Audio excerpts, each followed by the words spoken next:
Give me 5 fave celebrity NA. NA interview mo. Well, syempre, nandiyan ang TVJ. Dahil tatlo na yon, pero 5 ang gusto kong ibigay. 1, TVJ, Tito Vic and Joey, syempre. Number 2, favorite kong interviewin, si Lea Salonga dahil ang dami niyang wisdom na kasabay sa soundbite niya. Ang haba niya sumagot, buo. Number 3, gusto kong ini-interview si... Sino nga ba? Oh my gosh! Ayun, dahil si Nadine Lustre. Gusto ko yan. Kasi alam mo, vegan pala siya. Tsaka, sobrang dami rin niyang, akala mo yung parang nakaka-intimidate siya, pero hindi naman pala. Diba? Tapos ang dami pa niya negosyo, diba? Baka mahawa tayo sa kayamanan niya. Number 4, napakarami kong gustong interviewin at gustong ini-interview. Napakasayang kausap.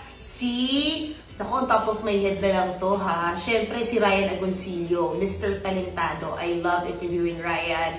As usual,